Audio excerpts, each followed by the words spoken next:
2 minute बचे हैं class start होने में, है ना। तो अगर कोई बच्चा व्हाट्सअप ग्रुप में अगर आपको मैसेज करता है तो आप मुझे बताइएगा, मैं उनको जो है ऐड कर लूँगा। तो शुरुआत करते हैं आज की अपनी क्लास। आज की हमारी जो क्लास है NTA UGC नेट समाजकारी, जिसकी हम लोग तैयारी कर रहे हैं 2022 की। और आज हम चर्चा करेंगे आप सबसे विगत वर्ष के कुछ महत्वपूर्ण प्रश्न जो दिसंबर 2014 में समाजकारी का तृतीय प्रश्न पत्र था, उसके बारे में मैंने आप लोगों से पार्ट ए बता चुका हूं। आज मैं आप लोगों से बात करने वाला हूं पार्ट 2 में। तो पार्ट 2 यानी आज का पहला प्रश्न और दिसंबर 2014 का क्वेश्चन नंबर 26 कह रहा है कि निम्न का बहुलक यानी मोड को पहचानना है आपको। और आप जानते हैं बहुलक, ओके। बेसिकली एक थोड़ी सी यहाँ पे मैं आप लोगों को एक्स्ट्रा जानकारी देना चाहता हूँ, आप इसको नोट करें आप सभी लोग। देखिए, सांख्यिकी में बहुलक उस मूल्य को कहते हैं जो समंकमाला में, समंकमाला यानी कहने का मतलब जो संख्याओं का एक पद क्रम दिया गया है, इसको बोलते हैं समंकमाला। तो समंकमाला में सबसे अधिक बार जो आता है, अर्थात जिसके सबसे अधिक आवृत्ति या आकृति हो, उससे हम लोग क्या बोलेंगे, बहुलक कहेंगे। मैं आपको बता दूं, एक विद्वान थे क्रो एंड क्रो ने परिभाषा लिखा था कि प्राप्तांकों के समूह में, प्राप्तांकों के समूह में जिस अंक की आवृत्ति, आवृत्ति का मतलब होता है फ्रीक्वेंसी, आवृत्ति सबसे अधिक बार आती है उसे हम लोग क्या बोलते हैं, बहुलक बोलते हैं। और इंग्लिश में इसको मोड कहा जाता है, जेड से रिप्रेजेंट किया जाता है इसको, बहुलक। अब बहुलक जो होता है ये बेसिकली 2 प्रकार का होता है। बहुलक भी 2 टाइप के होते हैं।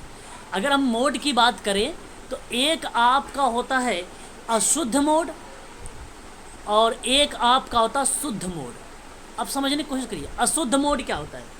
अशुद्ध बहुलक एक अंक वितरण का वह मान होता है केवल अंक वितरण में सबसे अधिक आवृत्ति वाला अंक पर निर्भर करेगा, वह अशुद्ध होता है। और बहुलक जो शुद्ध ज्ञात करने वाला होता है वो विस्तृत बहुलक होता है, वो शुद्ध ज्ञात करता है। वह बेसिकली सम्मोहक विधि का प्रयोग होता है, वहाँ पे जो है अंतरवेंशन विधि का प्रयोग किया जाता है। अभी मैं बताता हूँ कौन सी विधि होती है वो। बेसिकली आप लोगों ने जैसे ये देखो, आपका अशुद्ध बहुलक है, ये शुद्ध बहुलक नहीं है, यह अशुद्ध बहुलक है। और जो शुद्ध बहुलक होता है वो वर्ग अंतराल में होता है। मैंने आपसे कहा कि भाई 70 से 80 कर लीजिए, 81 से 90 कर लीजिए, 91 से 100 कर लीजिए, 101 से 110 कर लीजिए, 111 से 120 कर लीजिए, 121 से 130 कर लीजिए, 131 से 140 कर लीजिए। यह आपका शुद्ध है, यह आपका शुद्ध है।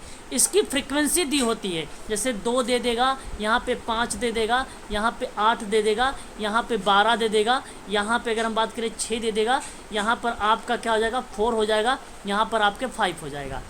अब ऐसे सवाल में देखिए 12 शायद आपको दिखाई नहीं दे रहा होगा, 12 मैं यहाँ पे लिख देता हूँ ऊपर, आप समझ लीजिए ये 12 है।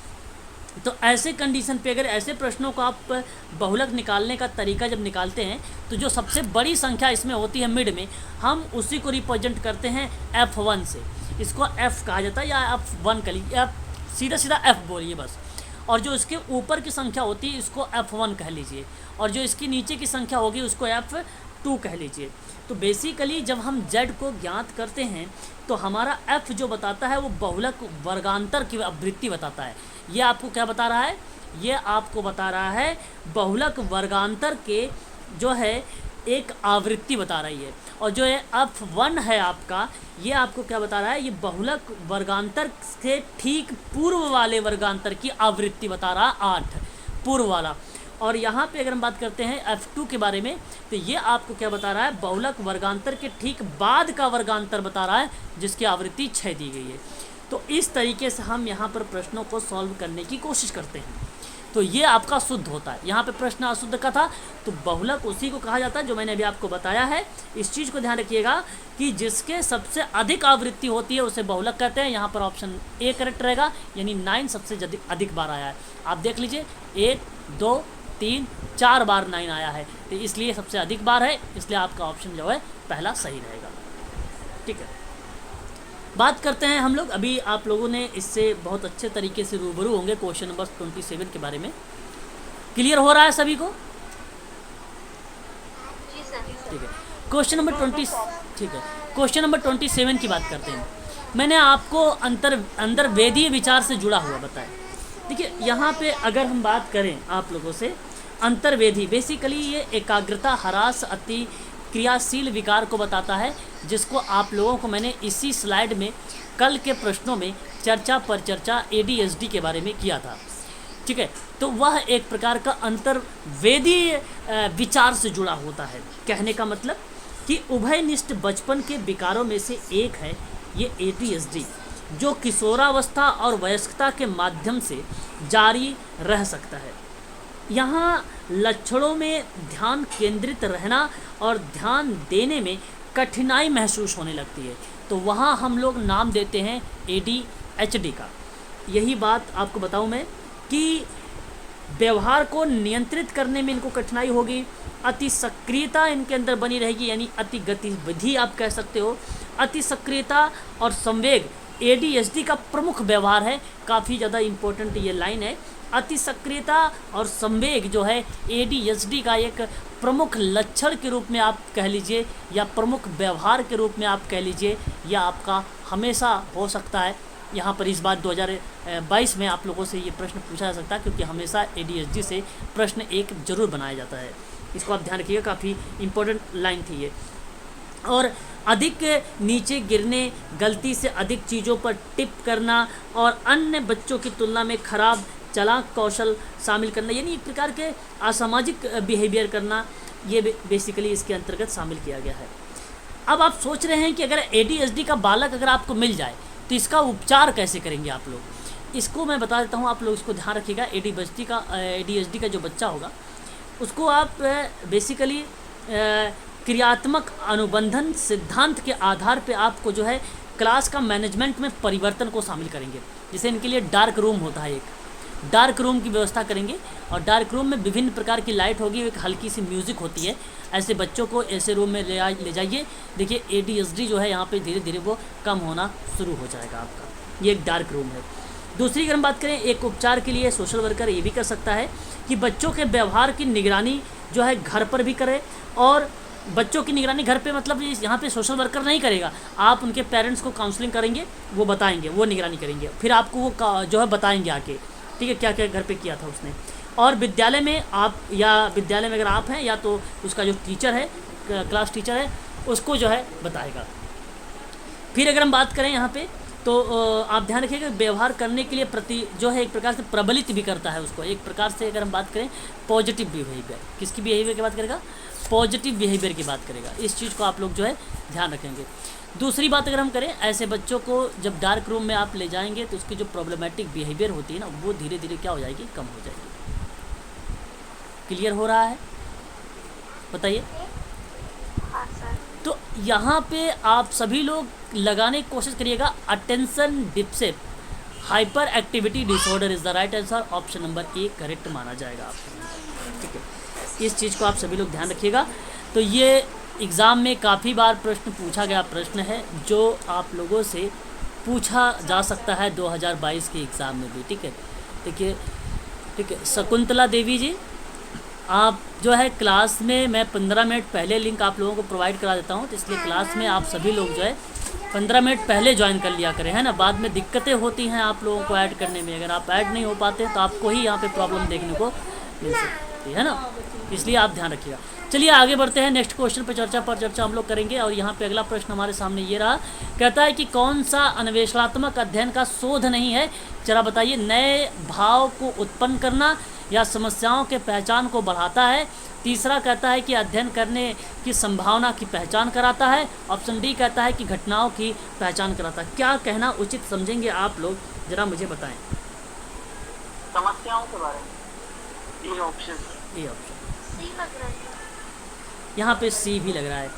क्वेश्चन नंबर 28 की बात आप लोग यहाँ पे कर रहे हैं मुझसे, और 28 में विभिन्न प्रकार के जो है आप लोगों ने ऑप्शन मुझे बताए हैं।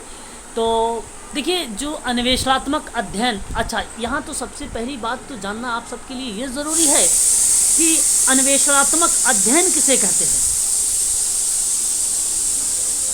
सत्यों को, घटनाओं को खोजना होता है, अन्वेषण खोजना होता है। जैसे, हाँ वेरी गुड, जैसे कि ओके, तो जैसे कि खोज की जाती है, भाव नहीं उत्पन्न होते। ओके ओके ओके, कोई बात नहीं, चलिए मैं बताता हूँ आपको। देखो, जैसे कि मैंने आप लोगों से कल की क्लास में भी आप लोगों से बताया था कि अन्वेषणात्मक जो शोध होता है उसके अंतर्गत किस तरीके से आप अध्ययन के बारे में बातचीत करते हैं। तो पहले मैं एक बात बता दूँ आप सबके लिए, आप सोशल वर्कर हो। देखिए, मैं आपको बता दूँ, मैं आप लोगों को पढ़ाता हूँ सोशल वर्क सब्जेक्ट, इसलिए ज़्यादातर आप सभी लोग ध्यान रखिएगा कि मैं जो भी एग्जाम्पल लूँगा या जो भी चीज़ें बताऊँगा वो सोशल वर्क से रिलेटेड ही बताऊँगा, ठीक है। हालांकि पार्ट ए में भी अन्वेषणात्मक अध्ययन पूछा जाता है, लेकिन मेरा जो कॉन्सेप्ट रहता है ये सोशल वर्क पर ही रहता है।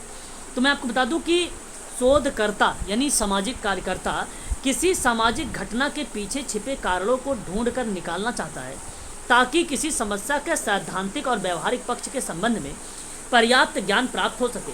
तब अध्ययन के लिए उसे शोध का सहारा लिया जाता है। ऐसे कंडीशन पर उसे हम जो है अन्वेषणात्मक अध्ययन कहते हैं या अन्वेषणात्मक शोध कहते हैं।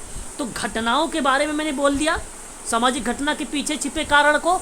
क्या आप यहाँ पे नए भाव को उत्पन्न करने को मैंने कोई ऐसा लाइन बोला जो आपको यहाँ पे रिप्रेजेंट कर रहा है? ए नेहा मैडम, शायद आप ही का जवाब था ये। नहीं, मैंने नहीं बोला। अच्छा चलो, किसी और ने बोला होगा, तो ये तो गलत हो जाएगा।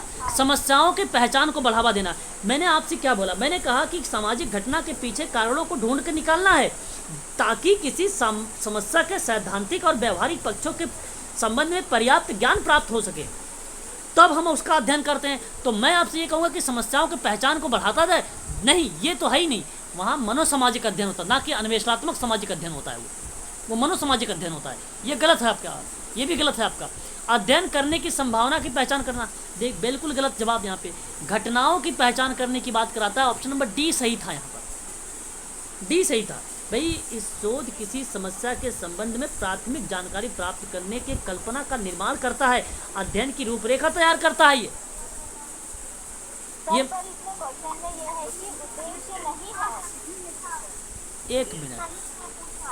एक मिनट, हाँ, ये प्रश्न आपने सही बताया।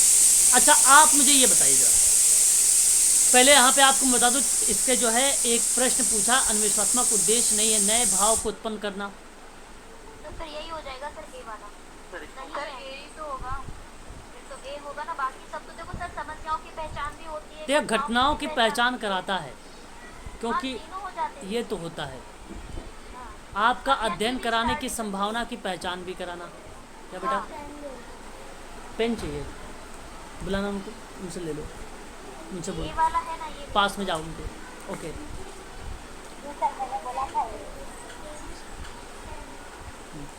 तो यहाँ पे अगर मैं बात करूँ नए भाव को उत्पन्न करना, तो नए भाव ने समस्या की पहचान को बढ़ाता है, ये सही हो सकता है। फिर यहाँ पे उद्देश्य नहीं है, ऑप्शन ये आपका गलत हो जाएगा, ये सही हो जाएगा, ये सही हो जाएगा, है ना। तो मैं आपसे कहूँगा ऑप्शन नंबर ए का ही चुनाव करें फिर तो भाई, ऑप्शन ए का ही चुनाव करें। उद्देश्य नहीं है। देखिए बेसिकली क्या होता है कि जब सामाजिक समस्याओं की ओर शोधकर्ता का ध्यान आकर्षित होता है, तो ऐसे में नई प्रकल्पनाओं को विकसित करना। देखो प्रकल्पना विकसित होती है भाई, यहाँ पे नए भाव उत्पन्न थोड़ी होंगे, प्रकल्पना होती है। अच्छा, एक बार ज़रा मुझे बताएं आप सभी लोग, यहाँ पे इसका सही जवाब क्या दिया गया है किताबों में, बुक में? क्योंकि घटना की पहचान तो कराता है, फिर उसके बाद अध्ययन की संभावनाओं की भी पहचान, अध्ययन करने की संभावना की पहचान कराता है। तो इसका आंसर आपके पास होगा, आपके पास एक मिनट, बुक में देखना पड़ेगा, इसमें देखना पड़ेगा आपको नीचे।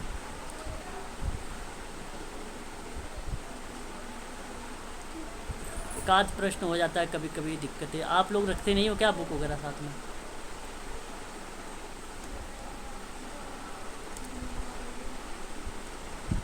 क्वेश्चन नंबर बताइए। 28। इसका डी ऑप्शन सही है। एक मिनट, 28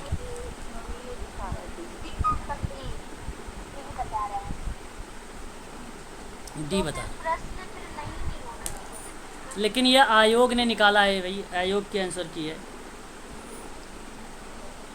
ये किसका आंसर किया? आयोग का। मैंने कोई ऐसा बनाया नहीं है, ये आयोग का ही है।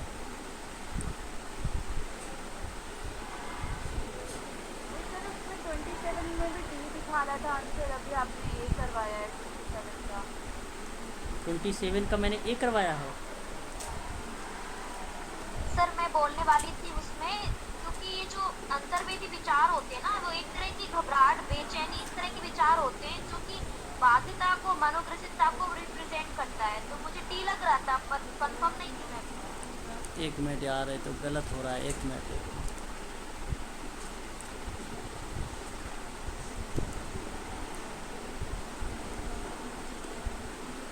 अंतर्वेदीय विचार से जुड़ा हुआ है। हाँ सर।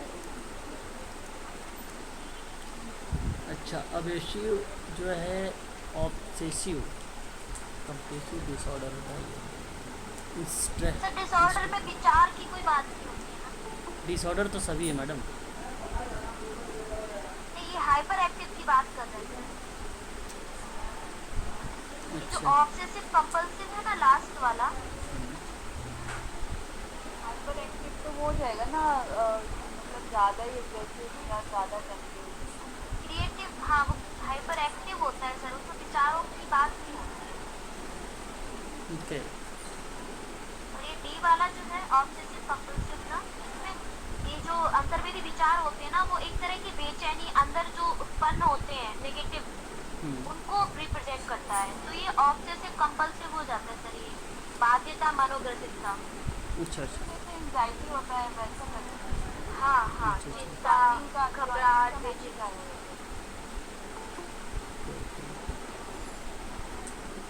ओके। क्वेश्चन नंबर 27 दोबारा से देखिए आप सभी लोग। भाई मिस्टेक हो रहा है, भाई थोड़ा सा हो गया, थोड़ा सा दिक्कत, आप लोग बता दिया करें अगर कहीं पे कुछ हो तो विचार वगैरह किया करें। देखिए अब देखिए आप समझ में आ रहा है, इधर आइए क्वेश्चन पे आइए 27 पे। देखिए देखिए यहाँ पे लेकिन जो मैंने अटेंशन के बारे में बताया ना, ये सही है, ऐसी बात नहीं। अटेंशन के बारे में मैंने जितनी भी बातें बताया है, ADHD हाँ तो आपका पूरा क्लियर है। हाँ, ये अटेंशन सही है आपका, ठीक है। इसका स्टेटमेंट जो है पूरा का पूरा सही है। यहाँ पे इन्होंने जो बताया अभी एक प्रकार से ऑब्सेसिव जो है कंपल्सिव, हाँ कंपल्सिव डिसऑर्डर को बेसिकली इन्होंने जो बताया है, इसको इन शॉर्ट में OCD का नाम दिया जाता है। इन OCD का नाम मतलब किसी भी व्यवहार का पुनरावृत्ति करने की बात करता है ये एक प्रकार से। ये तो बाध्यता, मनोग्रस्ती व्यवस्था को जो रिप्रेजेंट कर रहा है यहाँ पे।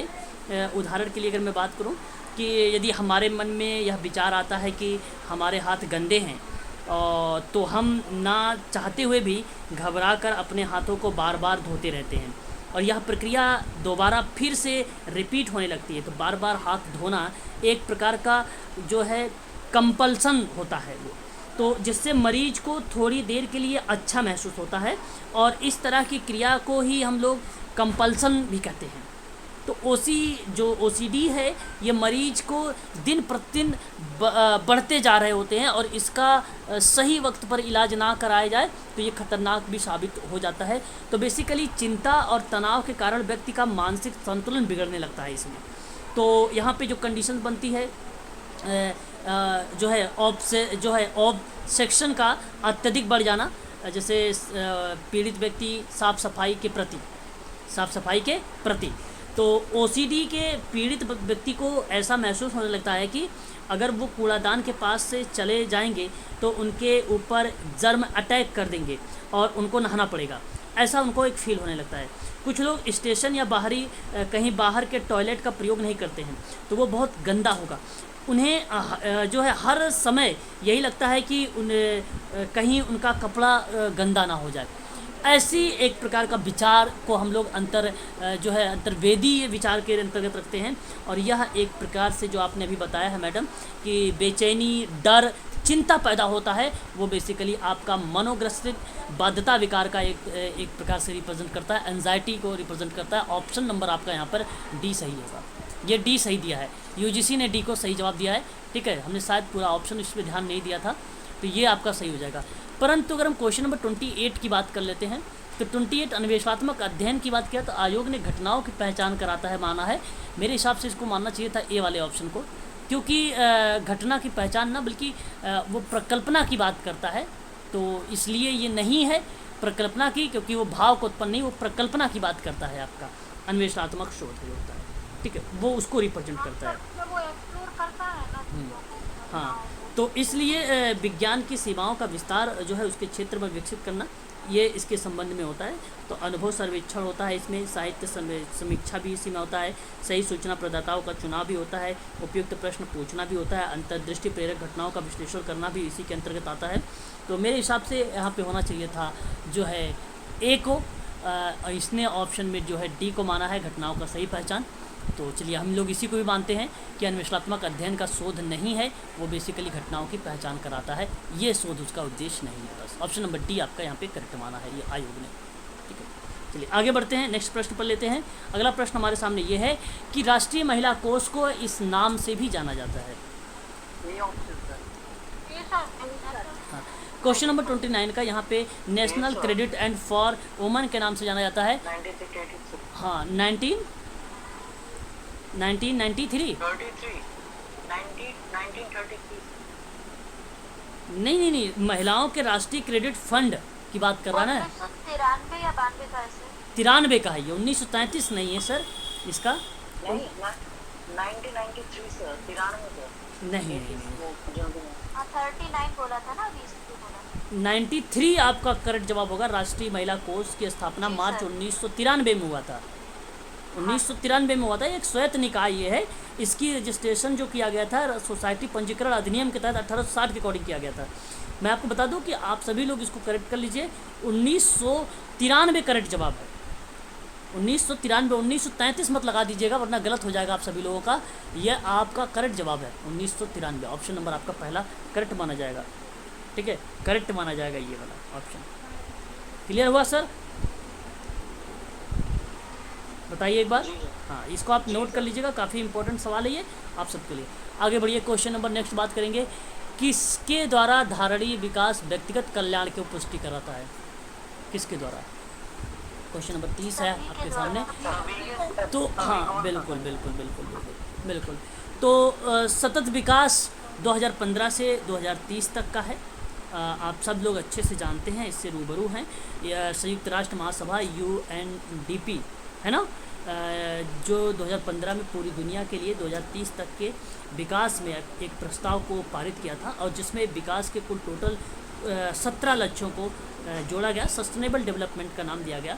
तो उस लक्ष्यों को पूरा करने के लिए, उसे लागू करने के लिए संयुक्त राष्ट्र ने अपने प्रस्ताव का एक पूरा खाका पेश किया था, तो जिसके अंतर्गत सामाजिक विकास, पर्यावरणीय विकास, पर्यावरणीय संवर्धन, ऑप्शन नंबर डी आपका करेक्ट हो जाएगा, उपर्युक्त तो सभी के सभी को शामिल यहाँ पर किया गया था। तो इसलिए मैं आप सबसे कहूँगा कि ऑप्शन नंबर डी का यहाँ पर चुनाव करें आप सभी लोग। क्वेश्चन नंबर 30 का ये सही जवाब है आपका, गलत नहीं, इसको आप ध्यान रखिएगा। भारतीय नागरिक समाज अधिनियम लागू कब किया गया, ये आपको बताना है। आप लोग बताइए जरा, क्वेश्चन नंबर 31 का, भारतीय नागरिक अधिकार अधिनियम लागू हुआ यहाँ पे 1950। ओके। तो आप लोगों ने यहाँ पे जवाब दिया है 58 को भी और 68। देखिए मैं आपको बता दूँ यहाँ पे ये बेसिकली आप सबसे जो पूछा गया है, अगर आप जब कभी आपसे पूछा जाता है भारतीय नागरिक अधिकार अधिनियम को लेकर या नागरिकता अधिनियम को लेकर, तो आप लोगों के जवाब में आता है सन 1955। लेकिन आप लोगों से कहीं यहाँ पे 1955 देखने को मिला नहीं। और जब ये हम संशोधन के बारे में पढ़ते हैं तो हमारे सामने एक और ऑप्शन में आ जाता है 2019।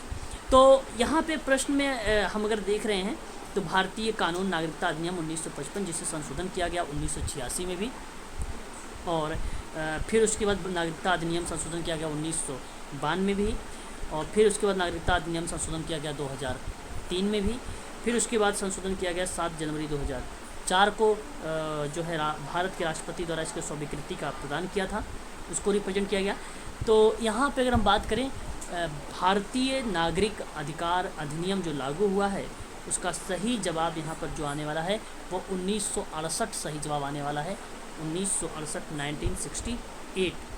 1968 में आप सभी लोग इसको ध्यान रखिएगा, 1968 करेक्ट कर लीजिएगा। जो मैंने अभी आपको बताया यहाँ पर वो बेसिकली सही भी है आपका, ठीक है। यहाँ पर अगर हम बात करते हैं भारतीय नागरिक अधिकार अधिनियम को लेकर, तो ये बेसिकली 11 अप्रैल 1968 को 11 अप्रैल 1968 को जो है अधिनियमित किया गया। संयुक्त राज्य अमेरिका एक ऐतिहासिक कानून है जिस पर किंग हत्याकांड दंगों के दौरान संयुक्त राज्य अमेरिका के राष्ट्रपति लिंडन बी जॉनसन थे, इन्होंने हस्ताक्षर किया था।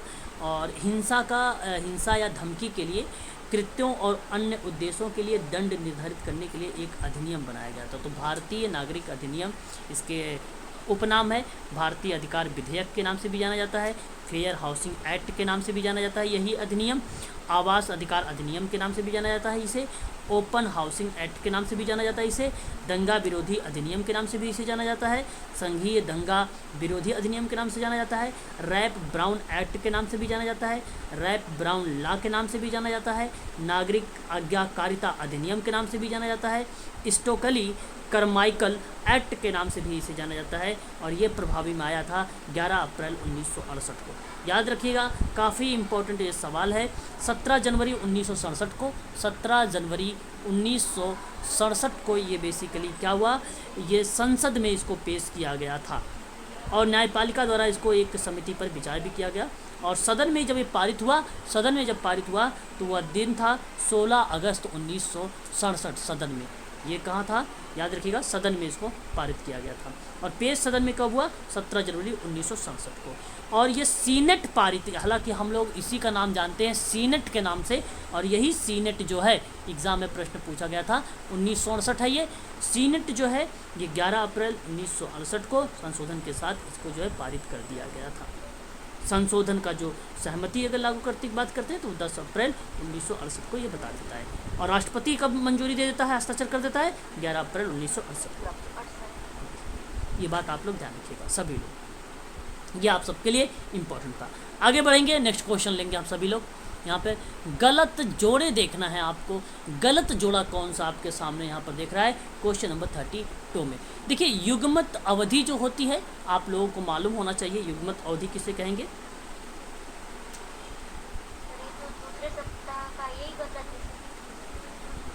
युग्मत अवधि कैसे बोले?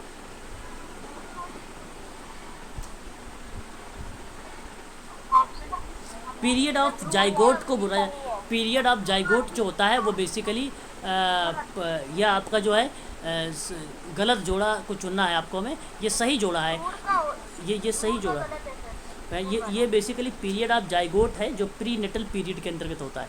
प्री नेटल पीरियड के अंतर्गत में ये युग्मत जो है बेसिकली जाइगोट का निर्माण होता है। और ये बात सत्य है, इसमें कोई गलत बात नहीं है, यह बात तो सत्य है।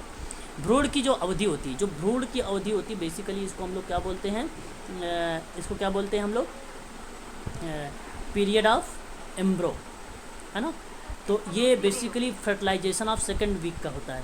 देखिए ये गलत हो गया, सेकेंड वीक का नहीं है, दूसरे सप्ताह का प्रजनन नहीं है फर्टिलाइजेशन, ये गलत हो जाएगा। नवजात को सहसा बोलते हैं।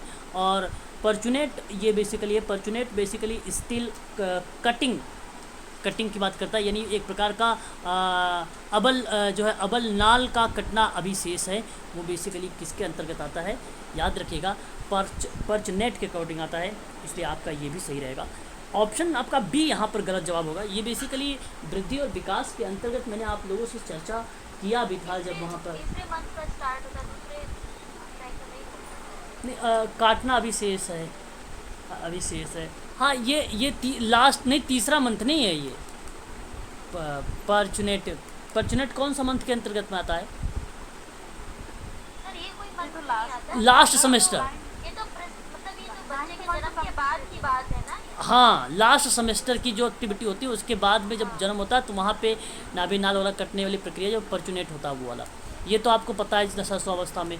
और भ्रूण का जो होता है ये बेसिकली दूसरी अवस्था में नहीं होता है, ये इसलिए आप गलत। ये पहले अवस्था के अंतर्गत, ये बेसिकली इसी के बाद ये शुरू होता है, इसके बाद ये शुरू होता है भ्रूण की अवधि वगैरह, ठीक है।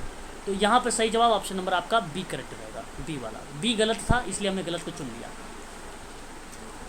आपने नाम सुना होगा ESI। ESI जानते हो आप लोग? कितने लोग जानते हो ESI के बारे में भाई?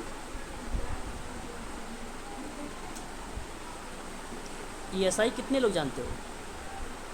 सर वो जो प्राइवेट जॉब में जो लोग होते हैं उनका मंथली खर्चा, उनको मेडिकल सर्विस प्रोवाइड करते हैं। बिल्कुल सही जवाब। बताइए ESI क्या है?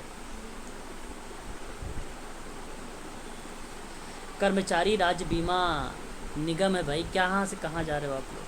ये एक हेल्थ इंश्योरेंस स्कीम है। Employ state insurance. हाँ, तो ये बेसिकली आपको मैं बताता है कि ये कार्ड जारी करता है ईएसआई।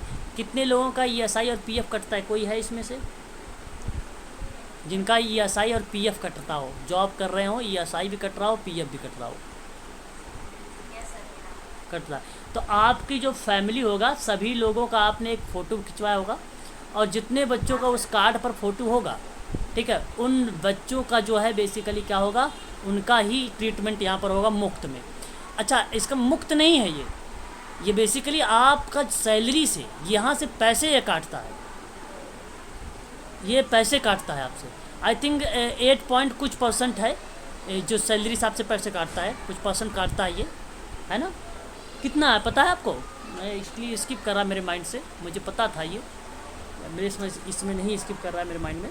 कुछ % आपका ये काटता है ना। हालांकि नहीं 10% आपकी सैलरी का ज़्यादा हो जाएगा आई थिंक। हाँ, कुछ ऐसे ही कुछ है, तो आप इसे ध्यान रखेंगे सभी लोग, ठीक है। तो ये बेसिकली ईएसआई होता है। तो आप बताओ, दाह संस्कार की सहायता करेगा ये, तो गलत। आवाज़ क्लियर है कि मैं थोड़ा सा स्टॉप करूं, 2 मिनट की बात है। क्लियर है। बीमारी का लाभ क्या बता सकता है, क्या आपको बता सकता है बीमारी का लाभ बेसिकली इसके अंतर्गत आएगा। अच्छा, लाभ नहीं दिया जाता है, लाभ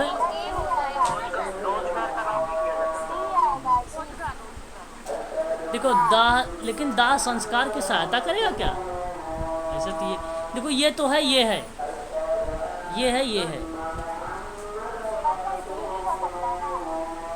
लेकिन रोजगार का लाभ,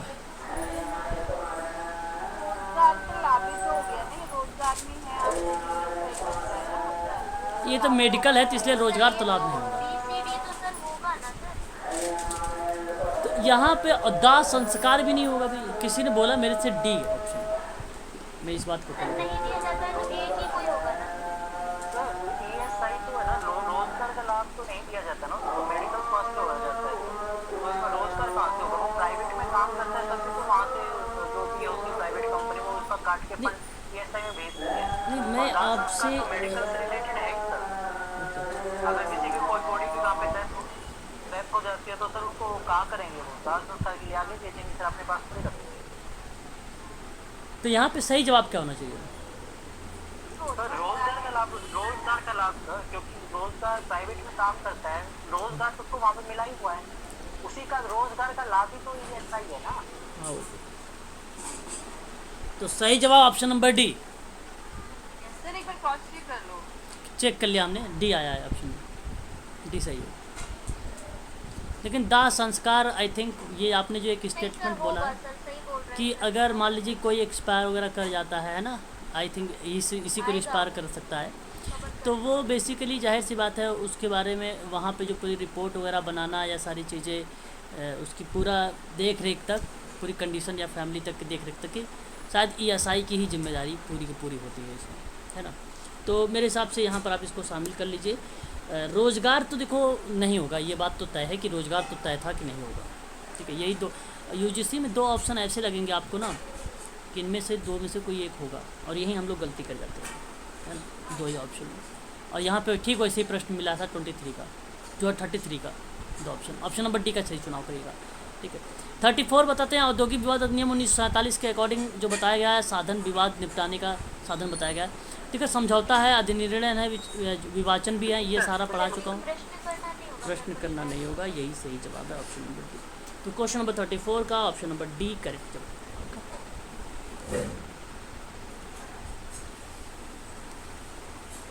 group process in social work a theoretical synthesis नामक किताब है, अच्छी किताब है, बताएं ज़रा एक बार, फिर से एक बार आप लोग इसको सुनने की कोशिश करें, इंपॉर्टेंट चीज़ों को आप स्किप ना किया करें। Group process in social work a theoretical synthesis, Douglas, आपने यहाँ पे डगलस का चुनाव किया है, टॉम डगलस।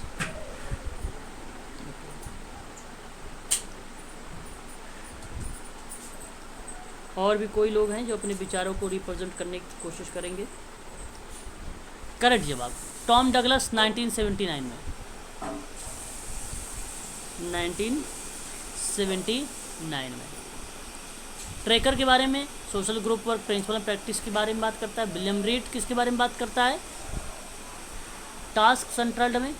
और टर्नर, मैंने आप लोगों को टर्नर के बारे में बात किया है, Francis J Turner, social work में।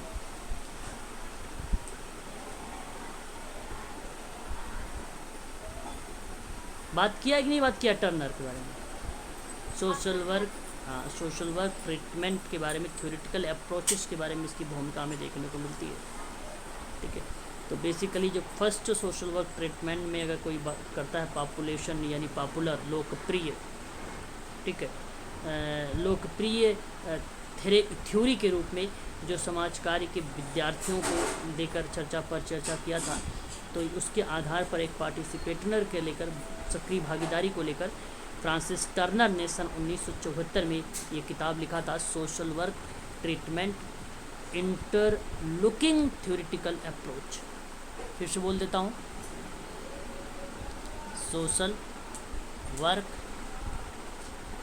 Treatment interlocking theoretical approaches 1974, Francis J Turner. ठीक है, याद रहेगा। चलो आगे बढ़िए। थियोसॉफिकल सोसाइटी सबसे पहले किसके द्वारा प्रारंभ किया गया था? जो भारत के परिप्रेक्ष्य में है ना, मैडम ब्लॉक। देखिए, हालांकि हेलेना ब्लॉट्स्की और फिर उसके बाद हेनरी स्टील ऑलकॉट का नाम आता है। विलियम जो है एक और क्या नाम था उनका? अमेरिका के कर्नल थे बहुत सारे। हाँ, कर्नल नहीं, एक तो अल्काट अल्काट एक थे, एक हेनरी ब्लॉट्स्की थी और एक नाम स्किप कर रहा है। अल्काट एक थी, एक कर्नल करके थी, उसका पूरा नाम क्या था? एनी बेसेंट को तो बाद में अध्यक्ष बनाया। हाँ, एक बेसेंट, हाँ, एनी बेसेंट। हाँ, ये 3 लोगों का नाम आता है। तो इसमें सबसे मुख्य भूमिका किसकी रही थी? तो जो था वो हेलेना ब्लॉट्स्की का नाम था, थियोसॉफिकल सोसाइटी की संस्थापक थी ये, इनकी सबसे पहली भूमिका आती है। और सर्वप्रथम इसकी स्थापना जो है 17 नवंबर सन 1875 में न्यूयॉर्क में किया गया था। और उस समय जो है 1979 में सोसाइटी का प्रधान कार्यालय, मुख्यालय जो है बेसिकली 1982 में जो है कहाँ लाया गया था? अडियार में, मद्रास के अडियार में इसकी जो है मुख्यालय बनाया गया था 1882 में। और 1879 में सोसाइटी का प्रधान कार्यालय न्यूयॉर्क से मुंबई में लाया गया था। ठीक है, और संस्थापक में हेनरी स्टील ऑलकॉट का नाम आता है, विलियम क्वान जज का भी नाम आता है, हेलेना का नाम आता है और एनी बेसेंट का नाम आता है। 3 लोगों का नाम बेसिकली मुख्य माना जाता है। और 1875 भी मैडम HP ब्लॉट्स्की जो है कर्नल HS ऑलकॉट के सहयोगी के रूप में जो अमेरिकी वो थे, इनकी भूमिका बेसिकली मुख्य मानी गई है। और चेन्नई के अडियार में स्थापित किया गया इसका मुख्यालय 1882 में। और ये था क्या? Theosophical society. तो आपको पता होना चाहिए अंतर्राष्ट्रीय आध्यात्मिक एक संस्था थी जहां अन्य सहयोगियों के साथ ये काम करती थी। और ये बेसिकली एनी बेसेंट की जो अध्यक्ष बनी थी। ऑलकॉट की जब मृत्यु हुई उसके बाद सन 1907 में सोसाइटी के अध्यक्ष के रूप में एनी बेसेंट की भूमिका हमें देखने को मिली थी। तो इसका सही जवाब ऑप्शन नंबर ए, मैडम जो है हेलेना ब्लॉट्स्की नाम आएगा, ऑप्शन नंबर ए करेक्ट। स्पष्ट है? हाँ इसका सही जवाब ऑप्शन नंबर हो जाएगा। बात करेंगे क्वेश्चन नंबर 37 में, कौन सी तकनीकी साक्षात्कार की नहीं है?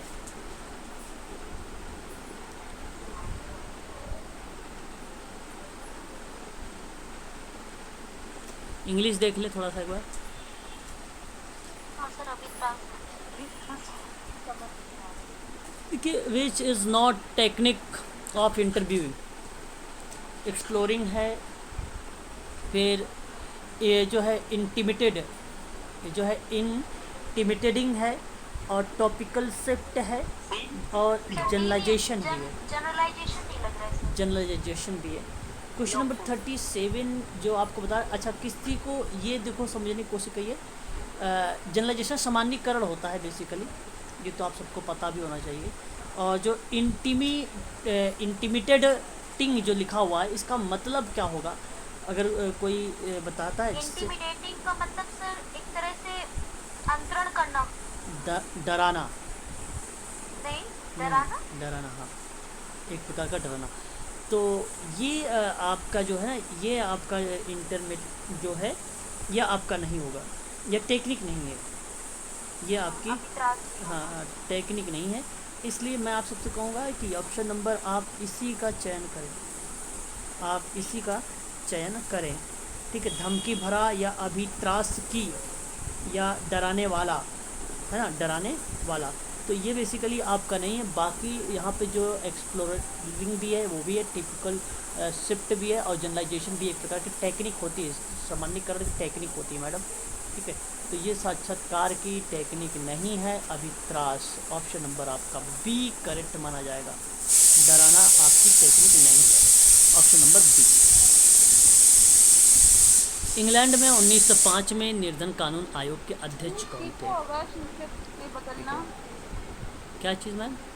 शीर्षक से बदलना, टिपिकल, वो बेसिकली अभी आपको दिखाया तो टिपिकल शिफ्ट की बात कर रहा है। तो जैसे परिस्थितियाँ देखती हैं तो हम बदल सकते हैं ना साक्षात्कार में। जैसे अब वो अगर आपको उसका हाव भाव दिख रहा है, सही तरीके से आपको तथ्य नहीं मिल रहे हैं, तो आप परिस्थितियाँ बदल दीजिए थोड़ा सा, तो वो होता है, वो होगा शीर्षक को बदलना, है ना। यहाँ पे देखिए, इंग्लैंड में 1905 के निर्धन कानून आयोग के अध्यक्ष कौन थे? Sir Hamilton. अच्छा, हैमिल्टन 38, ओके।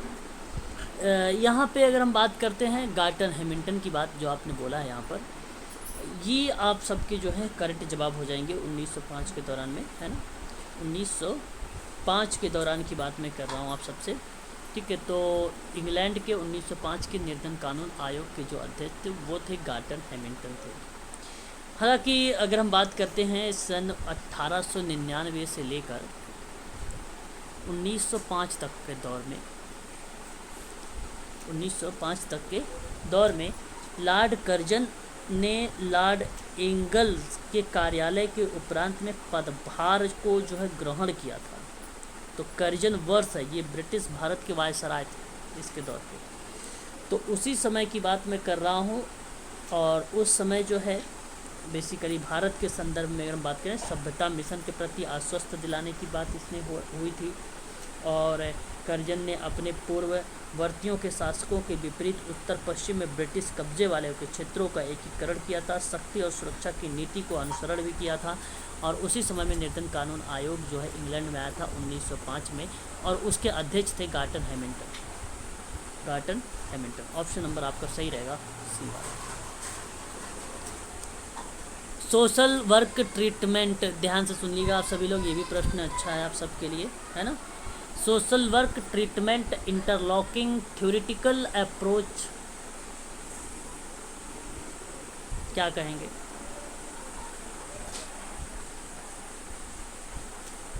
टर्नर बताया हाँ, ना। अभी तो बताया था, कब? टर्नर अभी पिछले क्वेश्चन। हाँ, कब?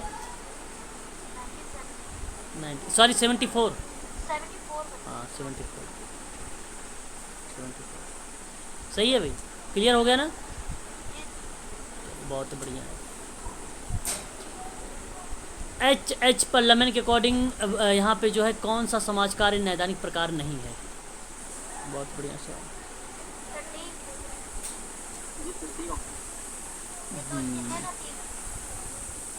इंग्लिश देखना चाहोगे? क्लिनिकल, डायनेमिक और इटियोलॉजिकल। इटियोलॉजिकल ये आपका नहीं है, ऑप्शन नंबर डी सही रहेगा। ये तीनों माने जाएंगे। गेस्टाल्ट की भी प्रक्रिया इसी के अंतर्गत आती है इसमें, ठीक है, याद रखेंगे। जो सॉरी गेस्टाल्ट नहीं होता है, गेस्टाल्ट भी कभी कभी ऑप्शन, इनका नहीं है, तो कभी कभी गेस्टाल्ट भी ऑप्शन में इन्हीं की जगह पे दे देता है। अंत प्रेरणावाद अंत में ले जाती है। नेटवर्किंग योजना, संगठन, सामाजिक रूपांतरण। सामाजिक रूपांतरण। सामाजिक हस्तांतरण नहीं करोगे। अंत प्रेरणावाद अंत में ले जाती है, सामाजिक रूपांतरण माना जाता है। रूपांतरण क्या होता है? परिवर्तन। कन्वर्ट कर रहा है एक प्रकार से, है ना,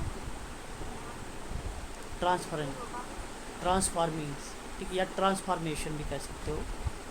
तो यही तो सही है। नेटवर्किंग, प्लानिंग, ऑर्गेनाइजिंग, ये सारे के सारे एक ऐसे शब्द है ना जो बेसिकली अंत प्रेरणावाद का अंत में ले जाती है। बाकी यहाँ पे जो है ना, लास्ट रिजल्ट तो वही। हाँ, तो मैं आपसे कहूँगा ऑप्शन नंबर डी लगाइए, यही सही है, ये करेक्ट है आपका। Option number D, option number D correct है। गार्टन हैमिल्टन ने प्रतिपादित क्या किया है इसमें से? मैंने पढ़ा रखा है, सामाजिक दृष्टिकोण। पढ़ा रखा है। और भी कोई लोग बताएं भाई। B, Gordon Hamilton is the right answer, मनोसामाजिक दृष्टिकोण, ठीक है, बहुत बढ़िया। ऑप्शन नंबर बी करेक्ट हो जाएगा। गार्टन हैमिल्टन प्रतिपादित किया है। शोध का ब्लूप्रिंट क्या है? शोध का नमूना, नमूना। ये बहुत इंपॉर्टेंट है, एग्जाम में रिपीट होता है प्रश्न, है ना, ये करेक्ट हो जाएगा। अच्छा, डैश तथ्य अन्वेषी जांच है।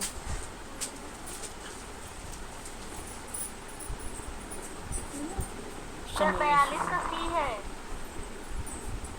क्या है? 42 का सी है, गार्डन हैमिल्टन समस्या समाधान दृष्टिकोण। अरे भाई, समस्या समाधान समस्या दृष्टिकोण समाधान तो पार्लियामेंट का है, उनका तो कैसे होगा? पार्लियामेंट का है ना। ये सर आंसर दे दीजिए। क्वेश्चन नंबर 42 का सी, अरे गलत होगा ना फिर। यार ये बताओ मैं आपको, ये क्वेश्चन गलत माना है, ऐसा नहीं है। समस्या समाधान दृष्टिकोण अप्रोच है। इंग्लिश देखते हैं एक मिनट। प्रॉब्लम सॉल्विंग अप्रोच किसका है, आप ही लोग बता दीजिए। पार्लियामेंट का है तो उनका कैसे? हर जगह मिलेगा उसी का। गलत आ गया भाई, आयोग ने गलत दिया। हैमिल्टन का मनोसामाजिक है, एक दो जगह आया भी है मैचिंग करने में, तो वही मिलाया है। हैमिल्टन का आया है प्रॉब्लम सॉल्विंग अप्रोच में, नहीं मनोसामाजिक। तो मनोसामाजिक में वो तो है ही है, उसकी पहला लेख आया है, दूसरा लेख भी आया है उसका, तो वो तो है ही है उसमें। प्रॉब्लम सॉल्विंग में थोड़ी ना आया हुआ। मैडम यहाँ पे आयोग ने गलत दिया भाई, गलत है, गलत है, आयोग ने गलत दिया।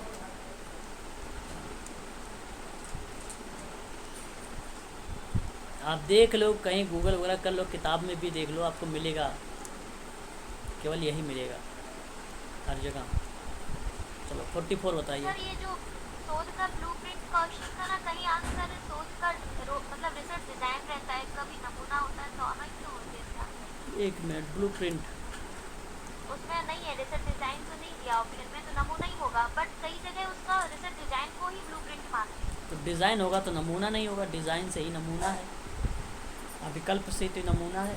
अगर दोनों होंगे तो क्या लगेगा? दोनों दोनों नहीं हो सकता भाई, ब्लूप्रिंट दोनों कैसे होगा, दोनों में थोड़ी हो सकता है ब्लूप्रिंट। ऑप्शन में अगर दोनों आएंगे, रिसर्च डिजाइन भी लिखा होगा और सैंपल भी लिखा होगा। अब इसमें मैं आपको बताऊँ क्या तर्क बताऊँ।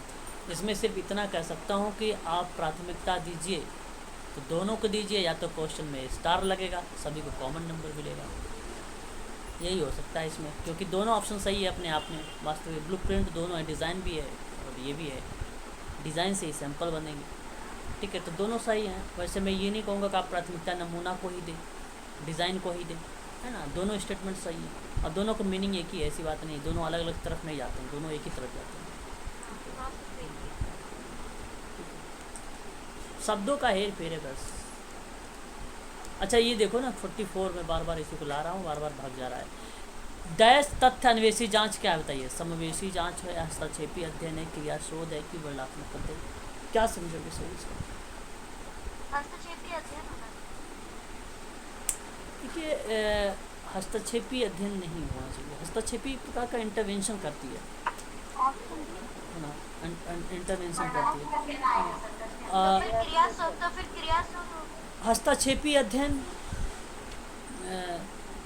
अगर मैं आपसे बात करूं क्या करें, जब किसी की देख रेख या किसी का मनोसामाजिक अध्ययन या आप उसी के अध्ययन के आधार पे उसका केस स्टडी के आधार पे आप उसका डायग्नोसिस करते हैं, वो होता है, तो वो हस्तक्षेप कर देना, इंटरवेंशन कर देना। तथ्य अन्वेषी जांच नहीं है वो, हस्तक्षेप। समावेशी सैंपल भी आपका नहीं है, एक्शन रिसर्च भी नहीं है, डिस्क्रिप्टिव रिसर्च जो है आपका ना, ये आपका करेक्ट रहेगा। तथ्य अन्वेषी जांच, डिस्क्रिप्टिव एक पोजीशन को डिफाइन करता है, और एक प्रकार से अगर मैं आपसे बात करूं तो स्थिति का वर्णन करना, डिस्क्रिप्टिव। ऑप्शन नंबर आपका ना ये पीएचडी वगैरह जो करते होंगे, पीएचडी जैसे गणेश जी ने कर रखा है, गणेश जी को मालूम होगा कि तथ्य अन्वेषी जांच से संबंध में वर्णनात्मक अध्ययन के लेकर चर्चा की जाती है। जब आप बनाते हो शुरुआत में क्या बोलते हो उसको, रिसर्च करते हो ना, क्या बनाते हो, सिनॉप्सिस बनाते हो, क्या बनाते हो?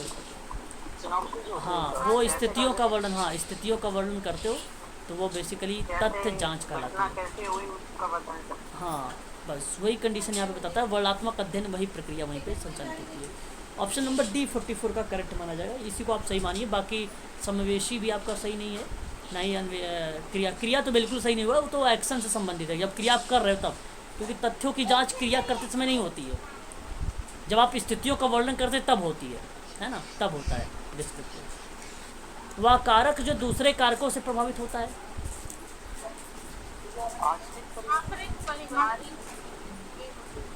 तो ये तो बहुत सरल था, आप लोगों को तो पता है, आश्रित परिवर्तक कहलाते हैं। ऑप्शन नंबर पहला ही सही है ये तो। क्वेश्चन नंबर लास्ट कर लीजिए आज का, एफ टेस्ट का आविष्कार किसने किया है? फिशर कहाँ है ऑप्शन में? कहीं था ही नहीं, पहले में R A Fisher. Option number आपको करेक्ट हो जाएगा एफ टेस्ट के लिए। ठीक है, आज के लिए इतना ही रख लीजिए आप लोग, 46 तक कल कवर करा दूंगा पूरा, ठीक है, कल कंप्लीट हो जाएगा। 6 से 7 बजे वाली जो क्लास है उसको आप सभी क्या है वो पूरा करते हैं आप, आपके राइट। क्या मैडम? ऑप्शन ए हाँ सर, तो वो नाम क्या है? R A Fisher, F test R A Fisher.